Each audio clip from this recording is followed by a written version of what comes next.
Assalamu alaikum. Welcome to Heart to Heart. My name is Madiha, and today with me I have Sister Masuma Jaffer, who is a resident alima at Stanmore Mosque, and she's also got qualifications in counselling.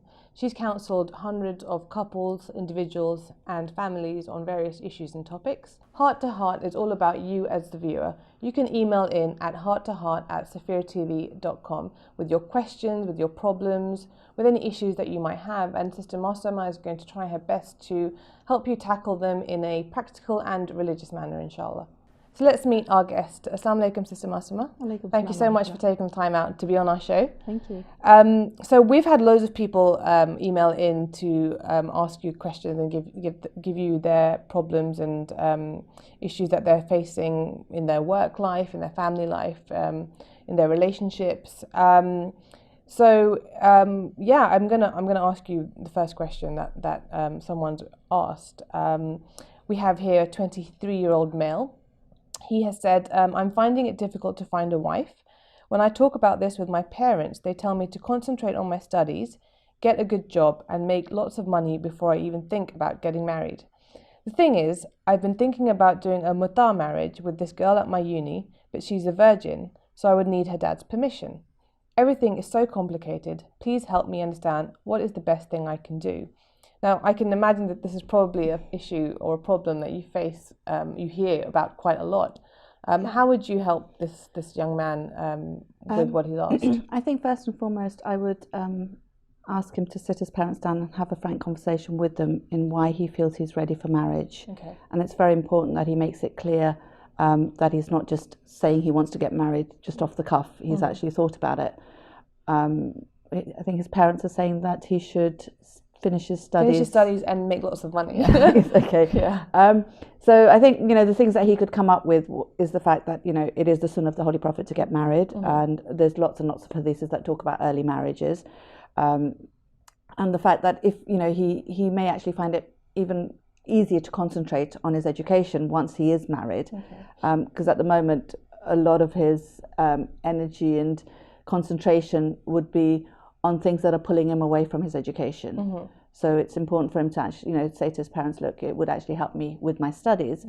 And the point about him making lots and lots of money, again, risk comes from Allah.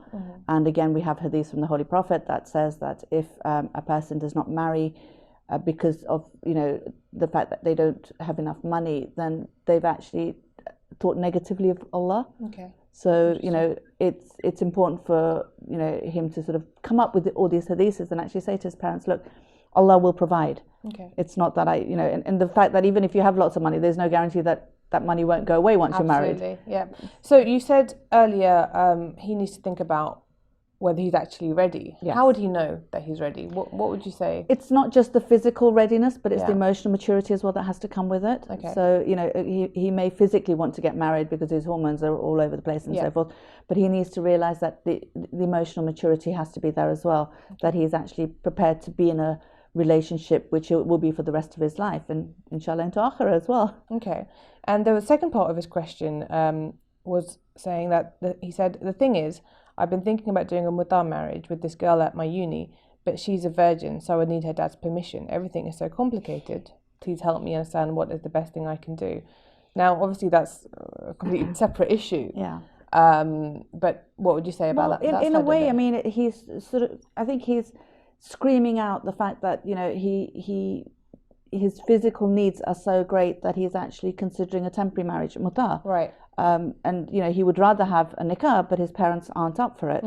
So again, I think he needs to tell that to his parents that he's actually contemplating muta here, and obviously muta is allowed. But in sometimes Islam. that's quite a difficult topic to approach your parents with. I mean, obviously, there's whether it's right or wrong in terms of there's a stigma attached to it. Yes.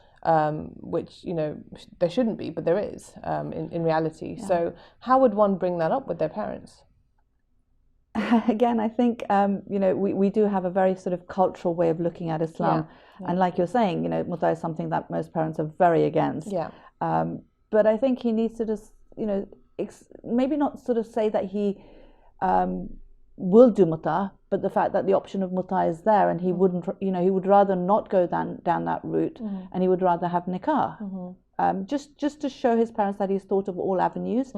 Also, you know, although muta is allowed, there is a lot of baggage that comes with it, because obviously there'll be, you know, emotional. He will get emotionally attached to this person, and then that will then follow on to his, you know, relationship when he marries someone else, if he doesn't do nikah with the same person. And obviously he's right, he does need the girl's the father's permission if she is a virgin. But there's a huge lot of things to consider on that front. I don't think muta is something that you should go into lightly. And I think, you know, nikah is the thing that is encouraged. And another thing I think he can actually explain to his parents is that most of the marja are united in the fact that if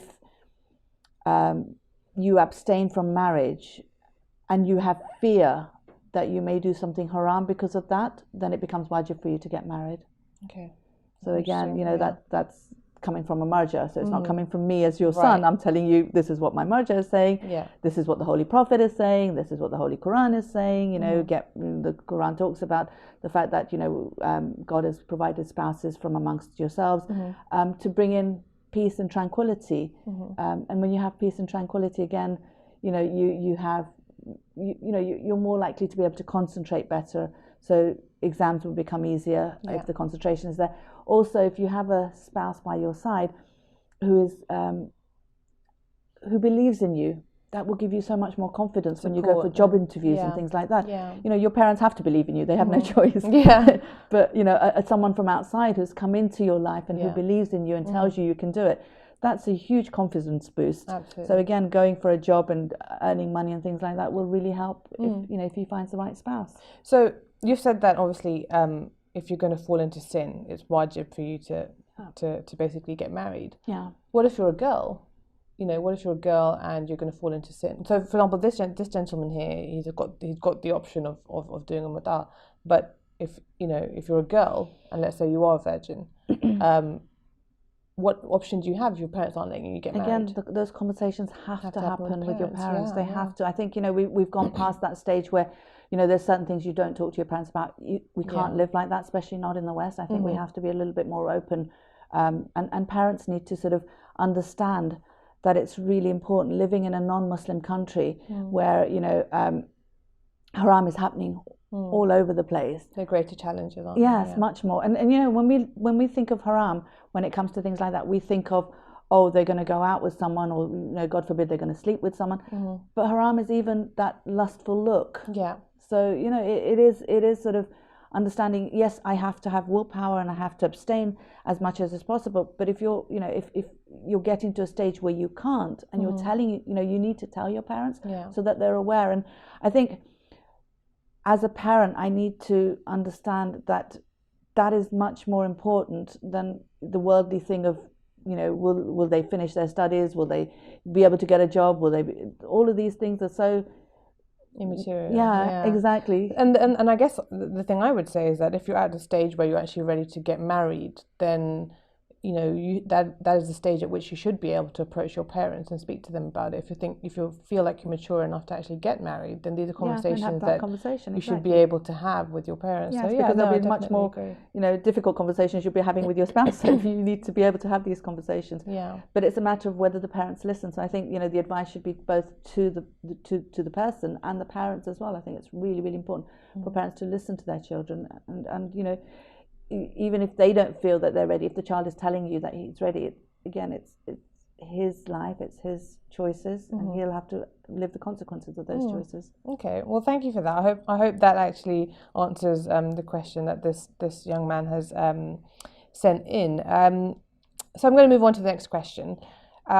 We have someone here that has said, "Dear Masuma, Assalamu alaikum.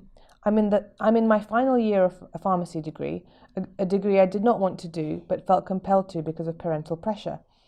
The truth is, I want to go abroad to study at a prestigious Hawza institute, but my parents and indeed my entire family are against me travelling to and living on my own in a foreign country, as I am a young female.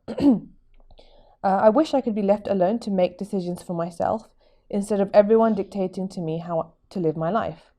Should I complete this degree and then go abroad, if I do want to go abroad, will I need my parents' permission to do so? I'm really fed up. Wow. Yes, I mean, okay. So she's doing this pharmacy degree because her parents have told her to. Well, her parents have convinced her to. Yeah. I think that's actually a positive. So look at it from the perspective of that. You know, you're doing something that is pleasing your parents, and it's fine. It's in a final year as well. And it's in a so final you're almost year. Yeah, there. exactly. Yeah. So finish the degree. I think come from a perspective of rather than looking at it negatively and they're stopping me, they're not allowing me to live my life, it's not fair. Look at it from a positive perspective, and they love you so much that they want to take care of you, that they don't want anything bad to happen, and they're using their experiences of life to try to sort of help you not make the mistakes that they made, maybe. To have an education, a profession to fall back on is huge. I mean, I know a lot of people that have gone to Iran or Iraq, or when they could have gone to Syria, they've gone to Syria and studied in Hawza and then come back for a few months or a year to work and then earn a bit of money and then go back again. Exactly. So it's always good to have a fallback. Yes, and if you've got a profession, again, to earn that money is much, much easier because you can locum. Exactly. Whereas, if you're working for someone, then it's like you can't take that time and then come back and you've got a job secure as well. Exactly, because you never know what's going to happen Exactly. in the future. And really, I think, you want to be able to stand on your own 2 feet. Yeah. And again, you don't know, like you're saying, you don't know what's going to happen in the future. So, if you get married, if you have kids, you may have to work. In this day and age, I think, it happens, it's such that both the husband and wife tend to have to work to have a decent sort of life, which is quite sad, but that's how it plays out. So I think the fact that she's in her final year of a degree, which is which will give her quite a lot when she finishes it, I think she should complete that. What about going? If she does want to go abroad, she's asked, will she need her parents' permission? Yes, she will. Do so? She will. Yes, she will. I mean, religious-wise, yes, she has to have her father's permission. If he's, if she's dependent on her father, then she will need her father's permission. Yeah. I would get her to think about why she wants to go to the Hawza. I mean, it seems like she's very interested in religion. Now, the problem is, I find that when in the West, education becomes very academic, especially if you've gone to university and things. And we've got to understand that Hawza is not, it is academic in what you're learning, but it's not supposed to be just kept in the brain. It's supposed to be things that you take into yourself to sort of better yourself as a person first and foremost, before you can then teach others. So Islamic knowledge, which is especially taught in Hawza, has a different take to it than secular knowledge that you learn in university. Okay. So if her idea is to go to Hawza because she wants to move on her spiritual path, get closer to Allah, learn about His religion, she started on a wonderful step already. Her pathway, the fact that she's listening to her parents, the fact that she's studying because they've told her to, is huge. That's already set her on the right pathway anyway. And sometimes we think we'll get closer to Allah one way, and Allah has another way planned for you to get closer to Him. So again, understanding that it's not about the journey, but it's the fact that how it's not about how you get to Him, it's the fact that you're getting to Him. So whether it's through listening to your parents, whether it's through respect of your parents, or whether it's through actually going to Hawza, as long as you're journeying towards Allah, that's what it's all about. Absolutely. And are there options here in the UK? Oh, for sure. I mean, we have the Islamic College in Willesden, which offers BA courses, MA courses, Hawza studies. So again, if she, and they do it online as well. Online as well. I think there's some in Birmingham and various other parts of the UK as well. Yeah, exactly. So she has lots of options. I mean, she can, while she's doing this, maybe sort of just do some online courses as well, or part-time courses. She, if she's planning to again go to Iran or Iraq, the language is going to be a barrier. So maybe she can start learning the language part-time. So then she's not, spending so much of the time just learning the language, and she'll actually be learning Islamic knowledge. There's lots of different things. I think one of the things that I would advise her is to actually get married before she goes, because what happens then, one, it'll ease her parents' mind if she's with someone. They're more likely to say yes. Two, her and her husband will actually start the journey together, and I think that's beautiful, because then you're on the same path. It's like if you've gone and you've studied, then to find someone who's thinking the same way is very much more difficult. Whereas if you start on the same journey together, it's much, much easier. And it's not easy to go by yourself either. I have a family member who completed Hawza here and then went abroad to study for a year in Syria, and she found it very, very difficult. She was very lonely, even though obviously you've got your own all your Hawza students with you. But she found it very difficult, and she actually came back after around 10-15 days. So it's not as easy as it may sound. So actually, that's really and really I think great sometimes advice. when we're stopped from doing something, it grass is greener. feels really appealing, and then sometimes it's not. Like you're saying, it's like if you've always had a family around you, and then suddenly you're on your own, even if you've got other people, it's not the same as having family. So it is very, very difficult to be on your own, and there's so many more, I think, distractions when you're on your own. If you've got someone with you, then you can discuss things. You can it's just, I think, traveling on that same path together is so beautiful to start off a marriage like that. Yeah, absolutely. But yeah, I think what she needs to, I think one of the things that I would tell her is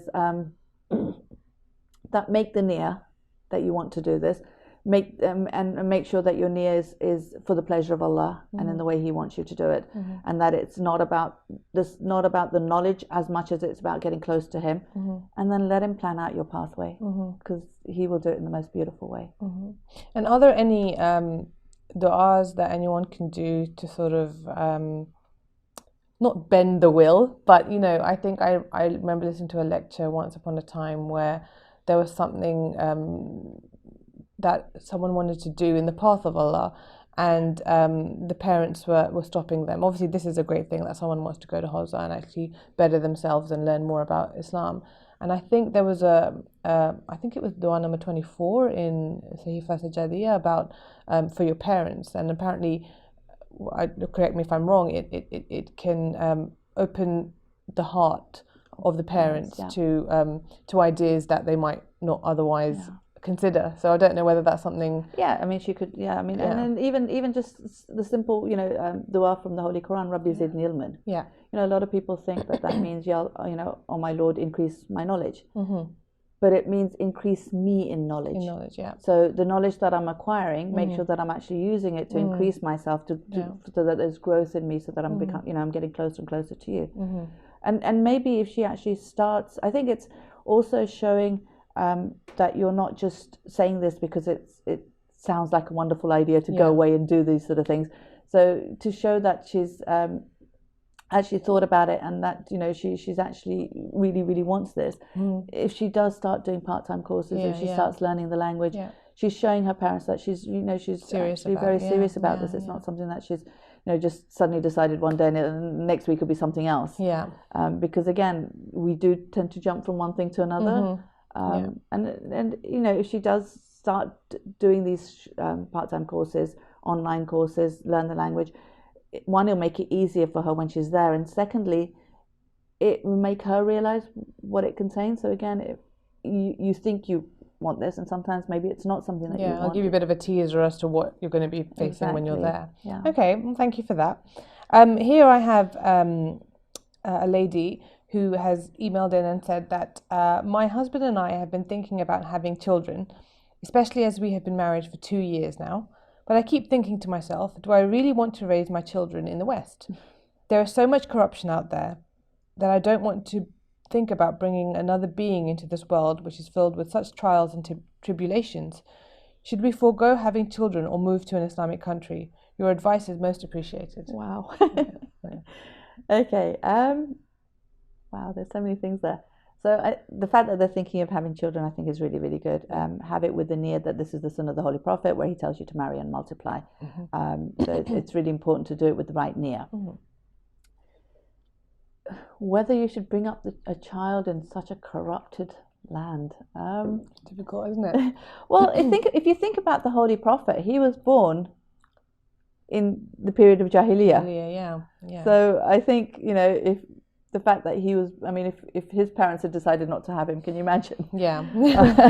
So I think, I don't think that is a reason not to have children. And I think it's about, as parents, what we do at home. So as long as we've ensured that, we've got a God-focused home, we've ensured that our children are brought up with Islam as the foundation, as the focus, with Allah as the focus, the foundation is really, really strong. We've not only just taught them Islam, but we've actually lived Islam. We've shown them, role model to them, what submission to Allah means. Would you have any sort of practical tips or examples of what it means to have, an Islamic home or God-fearing? Yeah, I think it's really important to ensure that all decisions, no matter how minor they are made with God in the picture. Yeah. So, even something as simple as, I don't know which school they go to. Would God be pleased with this school? What are you going to get from it Islamically? How is it going to make you a better Muslim? How, things like that. Things like getting a job, things like, when they go out and buy something, it's like, is this a sraf? Can you okay this? And getting the child to actually think about the fact that they will stand in front of the Creator one day and have to explain every single one of their actions. I think that's really, really important. Getting them to, making sure that the child knows how to make decisions. So teaching the child decision-making skills from a very young age, and also allowing the consequences to play out to their choices that they make, the decisions that they make. A lot of the times as mothers, we don't allow the consequences to play out because we want to save our child, and we want to keep them in this little cotton, but wall that we've kept them in, and it doesn't work then because they never learn that actions have consequences. So it's really important. even something as little as that they got up, they wouldn't wake up in the morning, so they were rushing around and they forgot their lunch. Let them go hungry that day. They've got to understand, if and things like, again, God-focused home, where if it is a wiladat or a wafat of a Masumeen, then we are going to mosque. It doesn't matter whether you've got an exam the next day. It doesn't matter that you haven't done your homework. It doesn't matter that you're tired. You're going to mosque. No ifs and buts about it. And what about before they've had the actual child? Is there anything that they can do to start implementing and inculcating that into their, them as a couple and them as a home? Yeah, for sure. I mean, if they themselves, if they themselves have not done that, if they themselves are not God-focused, their children won't be. And it's too late to try to become God-focused when your child is there because there's too much happening then. So it has to be something that's ingrained in you, and it's something that you've worked at as a couple. So I remember it's like we used to have a rule in our house that if God has dictated something as wajib, then we have to do it. If God has dictated something as haram, then it's not up for discussion. How can I tell you it's okay when God's told you it's not? What's the point of us discussing it? There's no point. If God has said no, then no. But everything else is up for discussion. And that sounds an easy thing to say, but it really isn't, because sometimes your children will come up with something which culturally you find very, very difficult. But Islam hasn't dictated on it. And then you have to be. What's an example of that? So something in your mind that you're thinking of? For example, tattoos. For example, a boy having long hair, or earrings, anything that culturally you feel a bit uncomfortable with, but it's not something that God has said haram. It's haram. And at that point, you have to, as a parent, be open to discussion and actually be, have those conversations without letting your cultural bias come into it. So it's okay for men to have earrings then? Yes, Islamically, yes. Whether but it's a discussion you have to have with your child and explain to them why you're not comfortable with it, and your child might turn around and say, but God hasn't said no. So and they'd be right. Yeah, absolutely. So I think it's really, really important. Before you even have the child, we need to sort ourselves out. And then obviously once you're pregnant, then you need to ensure that the child is getting all the positive vibes, all the spiritual vibes. So reciting the Holy Quran, making sure you're in a state of wudu. All of these things will help the child when with the God focusedness from beforehand. So it doesn't happen once the child is born. It has to happen from way, way, way before. And this person also said, should we forgo having children or move to an Islamic country? I mean, is that something that's practical and get up and go and live your whole life? You can do.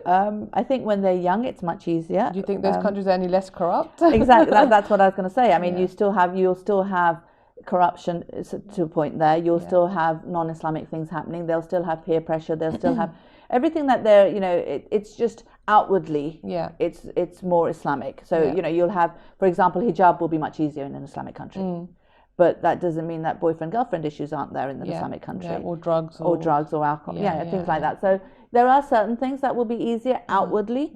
But I think it's about getting the child inwardly to be God focused, and that can only happen if you yourself are, if your if your household is. And then that way, then wherever they are, they'll always be God focused. And I think it's important to have Muslims all over the world. Yeah. Because we need to have a presence all over the world. Yeah. I mean, when the 12th Imam comes, he's not just going to concentrate on the Islamic countries, he's going to concentrate on the whole world. So it's important to have his soldiers all over the world. And also, you can have them in an Islamic country when they're young, but when they go to university and they want to come to the West, are you going to move again, or are you going to send them on their own, which is quite dangerous? Yeah.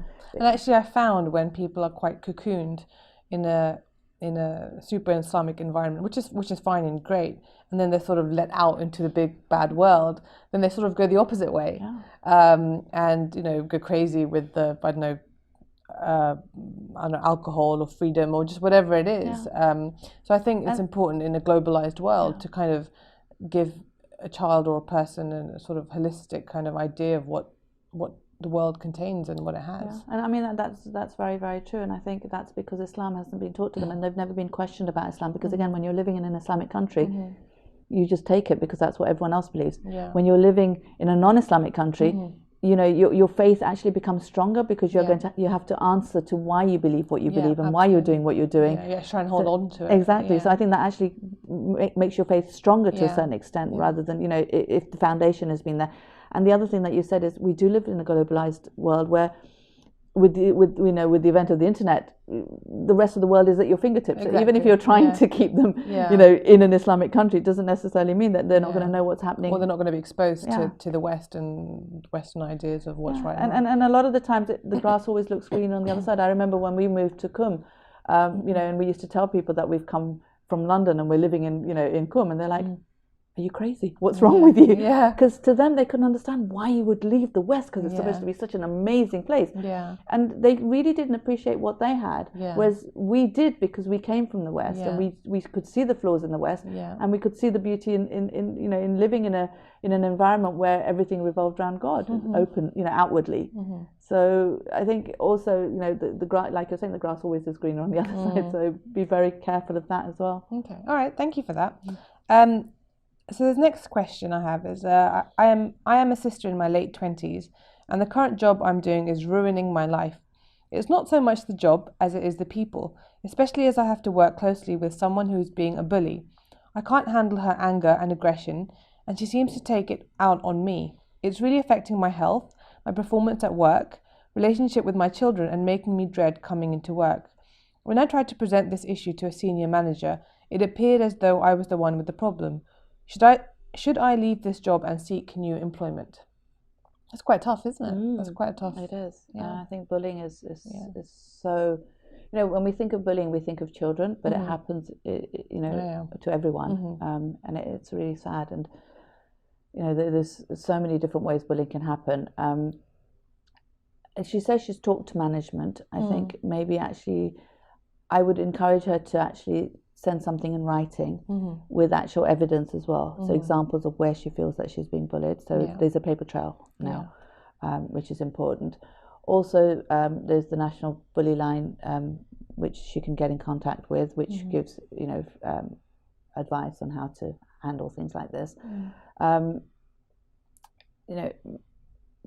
It may just be having, a facilitated conversation with this person. This person may not even realize what they're doing is bullying.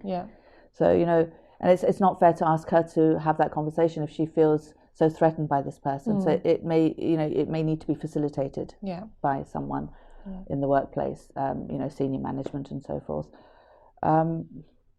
But it's sad that it's affecting her so much that it's actually affecting her home life, her relationship with, she said, her children, right? Her children, I think that's the thing. If something's bugging you at work or you're stressed during the day, then you probably come home and take it out on the people that are sort of nearest and dearest to you. The issue is, I guess, not everyone is as assertive enough to kind of hold their own. But if they had a facilitated meeting with the senior manager who didn't obviously do anything about it, then would you suggest that they escalate it higher to the next sort of level up? Or and if it's affecting her so much, then I think she needs to. I think she needs to try all avenues before she actually decides to leave the job, because she says she's happy in the job. It's the people that she's not happy with. And I guess sometimes it's not as easy as just leaving the job, because we might not be able to find another one. This one might give you flexibility. But do you have any sort of tips or advice of how someone can be more sort of assertive or sort of I think this hold their own? Yeah, I think this comes back from your to your own concept of self-esteem and self-confidence and what you think of your own self. Yeah. And I think that can be, I think just knowing that the creator of the universe chose to create me is huge. Yeah, that's nice.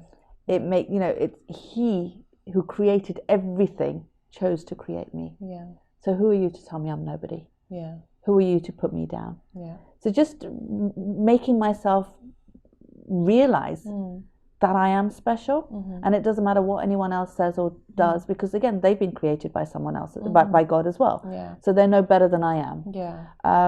So building my own self-confidence by realization of things like that, building my relationship with God will also help, because then you don't feel alone. So you know that He's there. Maybe sort of going into this place to the place of work with God by your side, knowing that He's by your side. I know He is, but we know it, but we don't know it. We don't know. Yeah.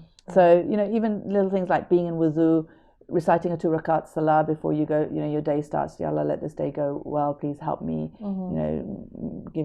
Let it go well. Make my day go. Make me be able to stand up for myself. Let them not bully me. Maybe doing a manta where you sort of do you tell Allah, okay, I'm going to recite a 2 rakat salah at the end of the day if the day's gone well. Okay. Or if the week's gone well, I'm going to keep a fast, or recite more Quran or anything. And again, that helps your spiritual growth, and also you're sort of bargaining with God, which helps as well.